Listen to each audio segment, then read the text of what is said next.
भारत में कोयला क्षेत्र। आज के लेक्चर में हम आपको भारत में कोयला क्षेत्र के बारे में चर्चा करेंगे।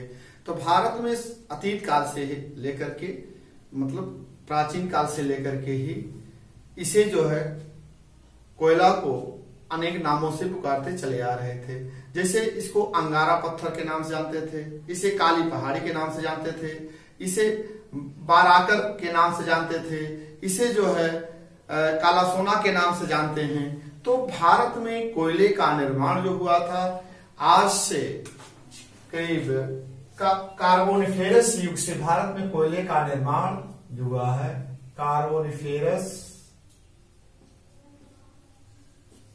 कार्बोनिफेरस से पर्मियन युग तक,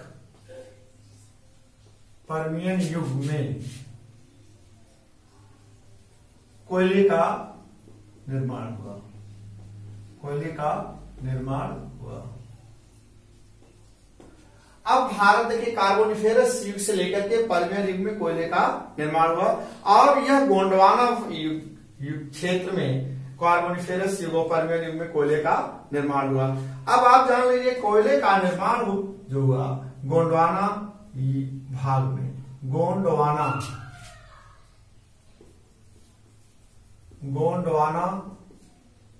भाग में, गोंडवाना भाग में ही कोयले का निर्माण हुआ था कार्बोनिफेरस युग से लेकर के पर्मियन युग के बीच में। अब आप सपोज कर लीजिए गोंडवाना युग में जलवायु जो परिवर्तित हुई, कैसे जलवायु चेंज हुई, कैसे क्या हुआ, उसमें कई प्रकार के जलवायु का परिवर्तन हुआ।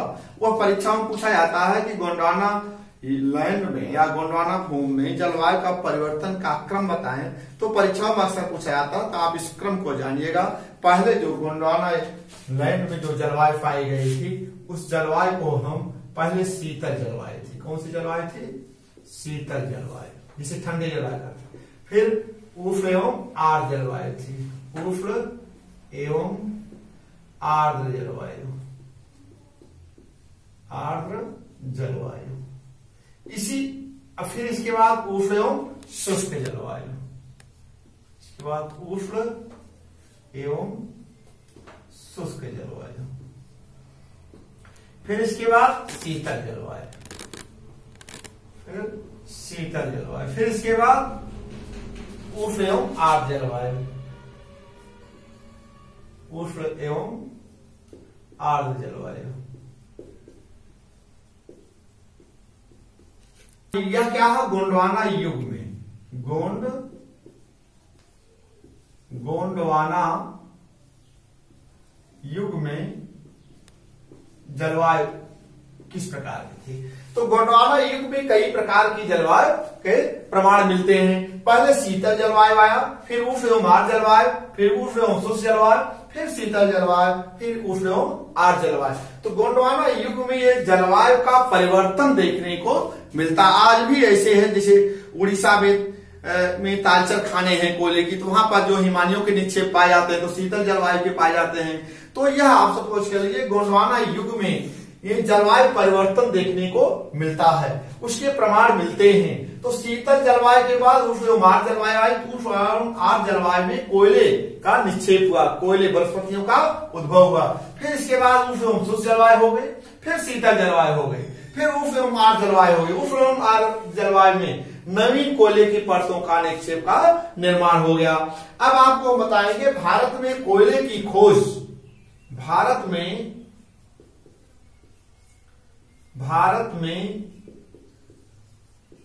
कोयले की खोज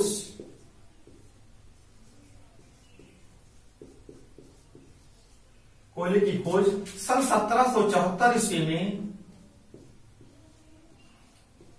सन 1774 ईस्वी में रानीगंज कहाँ है? पश्चिमी बंगाल में। रानीगंज पश्चिमी बंगाल, पश्चिमी बंगाल। समर और हिटले द्वारा, समर और हिटले समर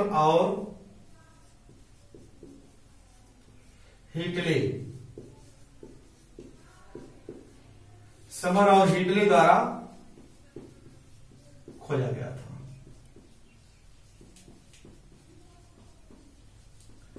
तो भारत में सर्वप्रथम कोयले की खोज करने का श्रेय किसको है? समर और हिटले द्वारा।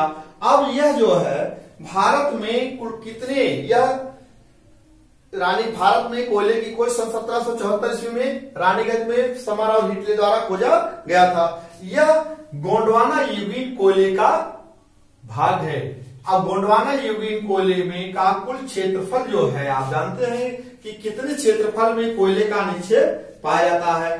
तो यह आप समझ लीजिए गोंडवाना युगीन कोयले का कुल निक्षेप, गोंडवाना युगीन कोयला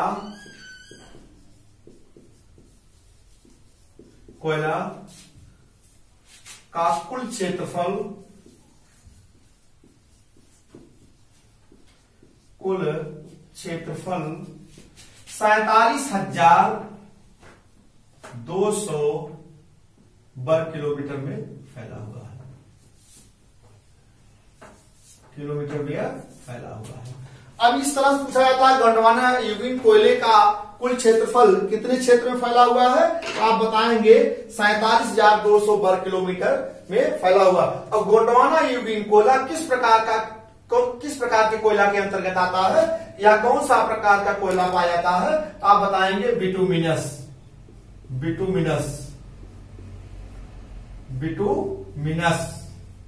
गोंडवाना युगीन कोयला बिटुमिनस प्रकार का कोयला है। किस प्रकार का कोयला है? बिटुमिनस प्रकार का है। तो इस तरह से ये परीक्षाओं में पूछा जाता है।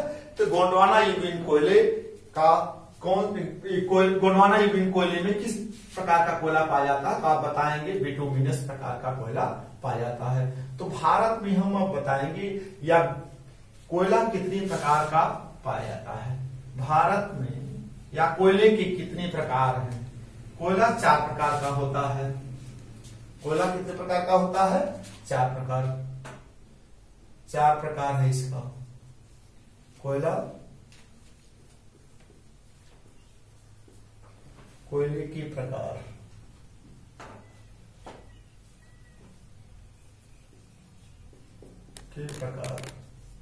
पहला आपका है पीट कोयला,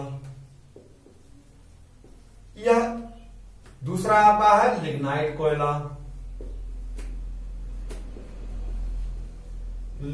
कोयला, तीसरा आपका बिटुमिनस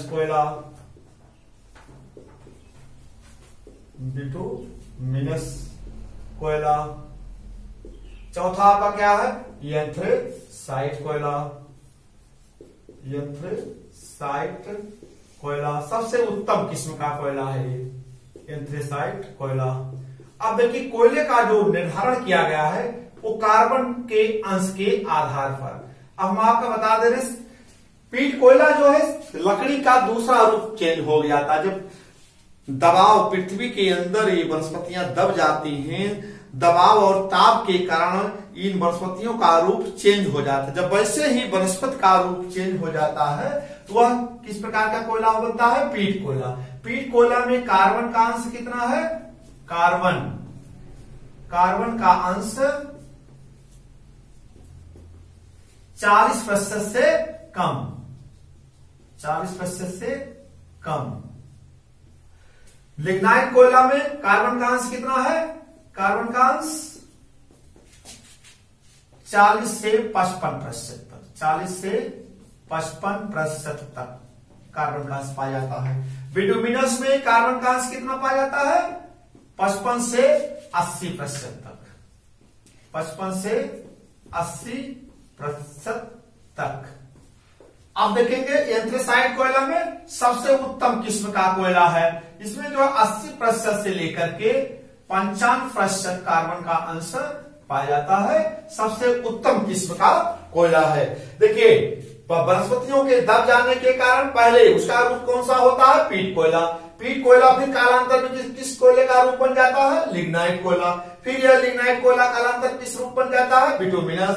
फिर बिटुमिनस कालांतर किस प्रकार का कोयले का निर्माण होता है? एंथ्रेसाइट कोयला। एंथ्रेसाइट कोयले का रूप जब चेंज हो जाता है तब उससे जो है पेट्रोलियम का निर्माण होता है। जब पेट्रोलियम भी कालांतर में उसका रूप चेंज होता है तो प्राकृतिक गैस का निर्माण हो जाता है। इसलिए वनस्पतियों के को ही हम जीवाश्म ईंधन के नाम से जानते हैं, चाहे वो कोयला हो, चाहे वह पेट्रोल हो, चाहे वह प्राकृतिक गैस है। तो ये इन्हीं को हम जीवाश्म ईंधन के नाम से जानते हैं। पेड़ पौधों के दब जाने के कारण ही कोयले का निर्माण होता है। कोयले का रूप क्रम चेंज होता चला जा रहा है। पहले पीट का कोयले का निर्माण होता है, इसके बाद लिग्नाइट कोयला का निर्माण होता है, इसके बाद बिटुमिनस कोयला का निर्माण होता है, इसके बाद एंथ्रेसाइट कोयला का निर्माण होता है। फिर कालांतर में एंथ्रेसाइट के दबाव और ताप के कारण उसका रूप चेंज हो जाता है, वह जो है पेट्रोलियम का निर्माण हो जाता है। फिर कालांतर में पेट्रोलियम दबाव और ताप के कारण उसका रूप जो है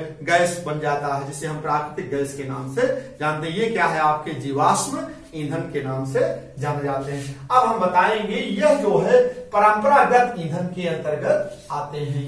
परंपरागत ईंधन, परंपरागत ईंधन को हम जो कहते हैं नाशवान कहते हैं या क्षयशील संसाधन के नाम से भी जानते हैं। परंपरागत, परंपरागत संसाधन, परंपरागत संसाधन में जैसे जीवाश्म ईंधन है आपका, जीवाश्म ईंधन, जीवाश्म ईंधन, जीवाश्म ईंधन के अंतर्गत कौन कौन आता है, कोयला,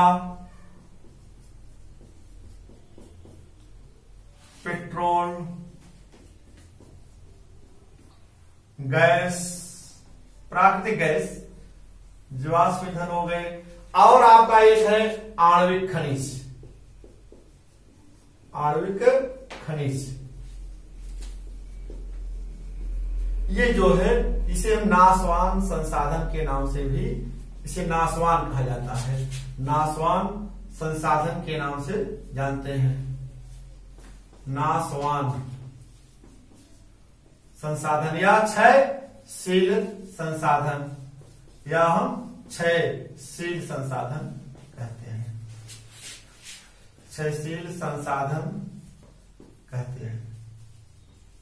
तो इस तरह से जो है आपका जो है कोयला का निर्माण होता है। अब हम इसको कोयले को हम ये परंपरागत संसाधन कहते हैं। पूछा जाता है परीक्षाओं में परंपरागत संसाधन और गैर परंपरागत संसाधन। तो परंपरागत संसाधन को हम यही कहते हैं, कोयला है, पेट्रोलियम है, प्राकृतिक गैस है, आणविक खनिज है। गैर परंपरागत संसाधन के अंतर्गत किसे कहते हैं, अब आप उसको भी हम चर्चा कर दे रहे हैं कि जैसे उसको हम वायु कहते हैं, वायु ऊर्जा, सौर ऊर्जा, ज्वार ऊर्जा, भौतिक ऊर्जा जैसे भूतापीय ऊर्जा या और जल विद्युत ऊर्जा, ये सब गैर परंपरागत ऊर्जा के संसाधन के अंतर्गत आते हैं। ये अक्षय संसाधन, ये कभी न समाप्त होने वाले संसाधन को हम गैर परंपरागत संसाधन के नाम से जानते हैं या गैर परंपरागत ऊर्जा के संसाधन के नाम से भी पुकारते हैं। तो हम आपको बता रहे हैं अभी यह परंपरागत ऊर्जा संसाधन जैसे कोयला हो गया। भारत में कोयला जो सर्वाधिक पाया जाता है वो दो क्षेत्रों में पाया जाता है। एक गोंडवाना युगीन कोयला है,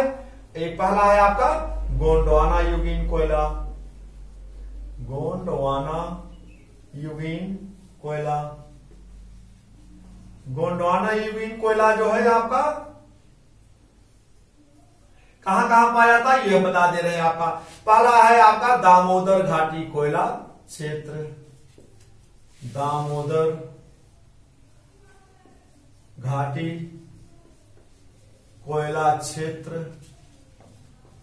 दूसरा आपका महानदी घाटी कोयला क्षेत्र, महानदी घाटी कोयला क्षेत्र। तीसरा आपका है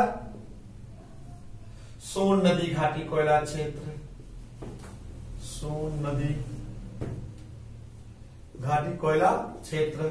चौथा आपका है गोदावरी, गोदावरी नदी घाटी कोयला क्षेत्र। पांचवा आपका है सतपुड़ा कोयला क्षेत्र, सतपुड़ा कोयला क्षेत्र। यह आपका जो है गोंडवाना युगीन कोयले का कहां कहां गोंडवाना युगीन कोयला पाए जाते हैं, यह आपको बता रहे सर्वाधिक दामोदर घाटी कोयला क्षेत्र में गोंडवाना यूगिन कोयले का निक्षेप पाया जाता है। सर्वाधिक सर्वाधिक कोयला जो है यहीं पर पाया जाता है। सर्वाधिक कोयला के निक्षेप, कोयला के निक्षेप, सर्वाधिक कोयला के निक्षेप कहां पाए जाते हैं? दामोदर घाटी कोयला क्षेत्र। परीक्षाओं में पूछा जाता है, इससे प्रश्न दिया रहेगा गोंडवाना यूगिन कोयला के सर्वाधिक निक्षेप पाए जाते हैं। ऐसे विकल्प दिया है दामोदर घाटी कोयला क्षेत्र, महानदी, सोन नदी और गोदावरी नदी। तो आप कौन सा मारेंगे, सही करेंगे उसमें? दामोदर घाटी कोयला क्षेत्र को। तो यह आप हो गया। अब देखेंगे दूसरा आपका था टर्सरी यूगिन कोयला क्षेत्र। टर्सरी यूगिन कोयला क्षेत्र कहां कहां पाए जाते हैं? टर्सरी यूगिन कोयला क्षेत्र, टर्शियरी कोयला क्षेत्र,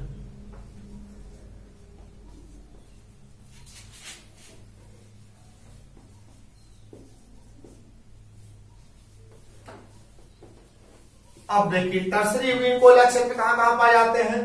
पहले हम आपको बता दें, ऊपरी असम कोयला क्षेत्र, ऊपरी असम कोयला क्षेत्र। इसमें कहां कोयला क्षेत्र? माकूम। यहां कहां है? माकूम, माकूम है। दूसरा आपका है अरुणाचल प्रदेश, अरुणाचल प्रदेश। अरुणाचल में है आपका डफला, डफला कोयला क्षेत्र। तीसरा आपका है गारो, पहाड़ी गारो एवं जयंतिया कोयला क्षेत्र। चौथा आपका है जम्मू कश्मीर में, जम्मू कश्मीर में कारेवा, कारेवा कोयला क्षेत्र, कोयला क्षेत्र। यह जो टर्सरी यूगिन कोयला के निक्षेप के क्षेत्र हैं। अब आप देखेंगे इसी तरह से आपका है भारत, एक चीज और नोट कर लीजिए, भारत में बिटुमिनस प्रकार का कोयला जो है, बिटुमिनस, बिटुमिनस कोयला, कोयले का प्रयोग, कोयले का प्रयोग भारतीय इस्पात में प्रयोग किया जाता है। प्रयोग भारतीय इस्पात बनाने में उपयोग हो रहा है, उपयोग हो रहा है। यह जो है अभी से पूछा जाता है कि भारतीय इस्पात में किस प्रकार का कोयले का प्रयोग किया जाता है, आप बताएंगे बिटुमिनस कोयले का प्रयोग किया जाता है। अब आप देखेंगे अगला हम बताएंगे लिग्नाइट कोयला निक्षेप कहां कहां पाए जाते हैं। भारत में लिग्नाइट कोयला क्षेत्र, भारत में लिग्नाइट कोयला की खोज सर्वप्रथम डब्ल्यू किंग ने, डब्ल्यू किंग ने दक्षिण भारत में खोजा था।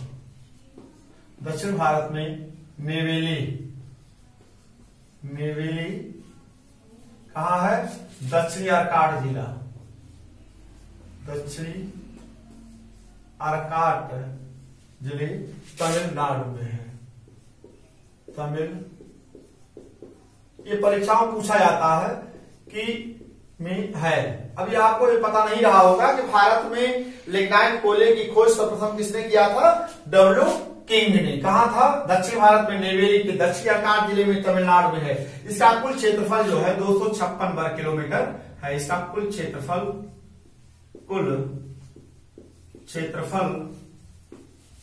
256 वर्ग किलोमीटर है।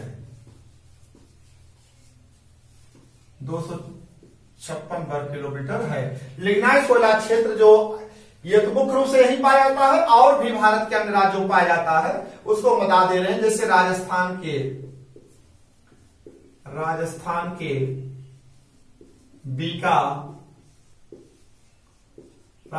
के बीकानेर जिले में पालन क्षेत्र में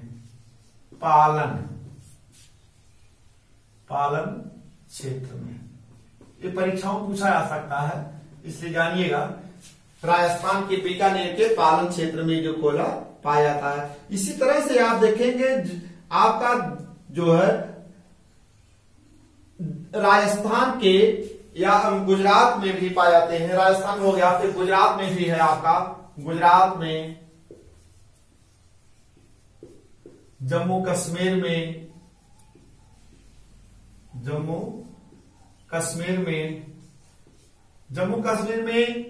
लुड्डा क्षेत्र एक है।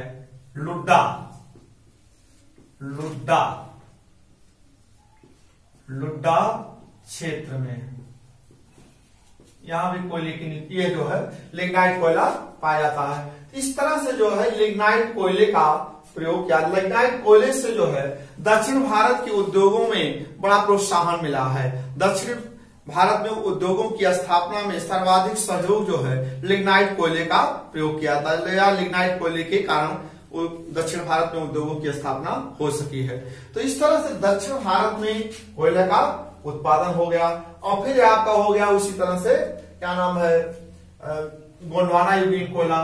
तो गोंडवाना युगीन कोयला को जो है हम कई क्षेत्रों में बांटते हैं। भारत में इसको पहले किन नामों से जाना जाता था?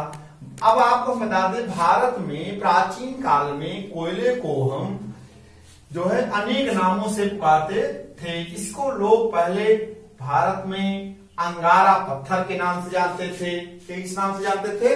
अंगारा पत्थर।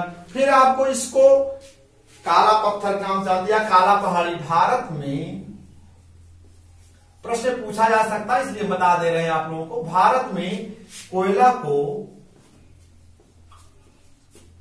प्राचीन काल में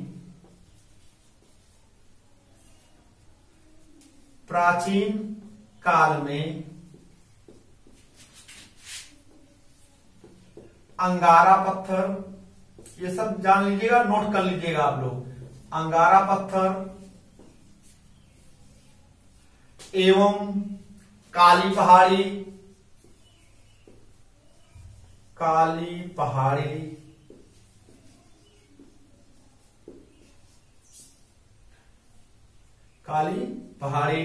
फिर इसको बाराकर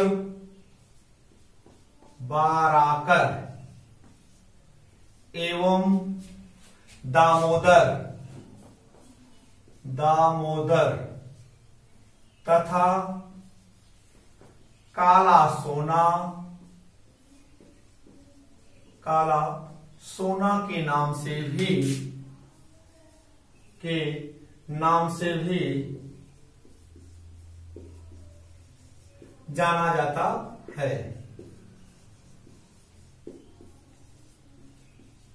तो कोयला को प्राचीन काल में अनेक नामों से जाना जाता था। आज भी ऐसे परीक्षाओं में पूछा जाता है कि अंगारा पत्थर है, दिया रहेगा अंगारा पत्थर है, प्रश्न पूछ रहे अंगारा पत्थर है, कोयला, पेट्रोल, डीजल, जो भी XYZ नाम दे दे, तो आप क्या करेंगे?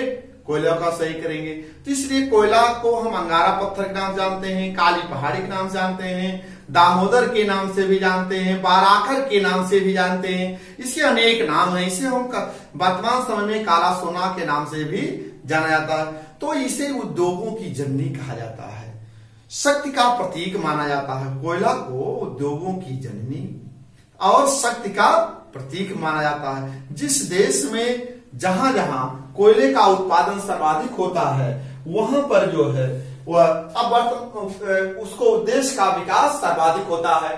अब आपको हम बता दें वर्तमान समय में कोयले का वर्तमान समय में कहने का मतलब समय में मतलब 1 अप्रैल, क्योंकि इसका उत्पादन घटता बढ़ता रहता है। 1 अप्रैल 2018 के अनुसार भारत में सर्वाधिक कोयले के भंडार किन किन राज्यों में पाए जाते हैं? कोयले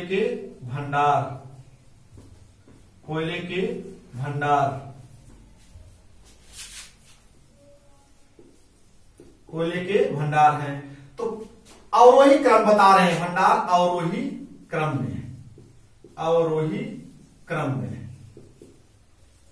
में इसका भी एक ट्रिक है, उसको याद कर लीजिएगा। झाओ छप्पम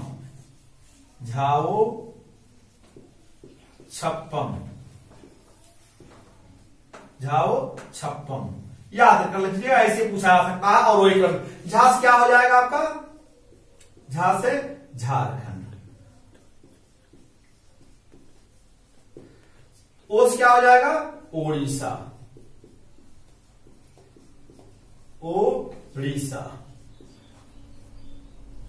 छा से क्या हो जाएगा? छत्तीसगढ़।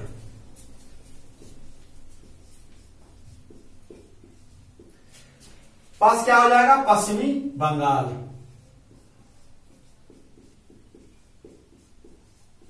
मास क्या हो जाएगा? मध्य प्रदेश। अब आपको ये क्रम से याद कर लीजिए, लेकिन यह प्रतिवर्ष इसका उत्पादन और भंडार घटता बढ़ता रहता है। इसलिए जो हम आपको लिख दिए हैं 1 अप्रैल 2018 के अनुसार कोयले के भंडार अवरोही क्रम में, जिसे हम ट्रिक के माध्यम से याद करेंगे झाओ छप्पम। अब आप देखेंगे उत्पादन को हम बता देते हैं। उत्पादन भारत में, ये भी 1 अप्रैल 2018 के अनुसार भारत में कोयले का उत्पादन 1 अप्रैल 2018 के अनुसार। अब इस तरह याद रखिएगा, यह जो है प्रतिवर्ष घटता बढ़ता रहता है। तो जान लीजिए पहला क्रम अवरोही क्रम में, ये भी आपका है क्या है? अवरोही क्रम में। तो नंबर 1 आपका क्या है? ओडिशा। क्या है? ओडिशा। दूसरा क्या है? छत्तीसगढ़।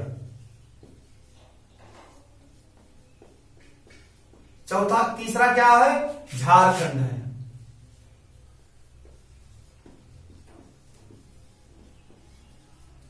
चौथा क्या है? मध्य प्रदेश। पांचवा क्या है आपका? तेलंगाना। तो इस तरह से भारत में वर्तमान समय में 2018 के अनुसार जो कोयले के निक्षेप पाए जाते हैं वह आपको हम बता दिए भंडारण के दृष्टिकोण से और यह उत्पादन के दृष्टिकोण से। तो आज के लेक्चर में हम आपको यहां तक जो है बता रहे हैं कि बता दिए कि वर्तमान समय में किन किन राज्यों में भंडारण अधिक है और किन किन राज्यों में उत्पादन हो रहा है। यह अप्रैल 2018 के अनुसार है, क्योंकि यह प्रतिवर्ष इसका भंडारण और उत्पादन घटता बढ़ता रहता है। तो आप याद रखिएगा, कोयला जो है शक्ति का प्रतीक है और उद्योगों की जननी है, और कोयले का भंडार जो है हम भविष्य को देखते हुए ही उसका उपयोग करना चाहिए। फिलहाल धन्यवाद, अगले दिन।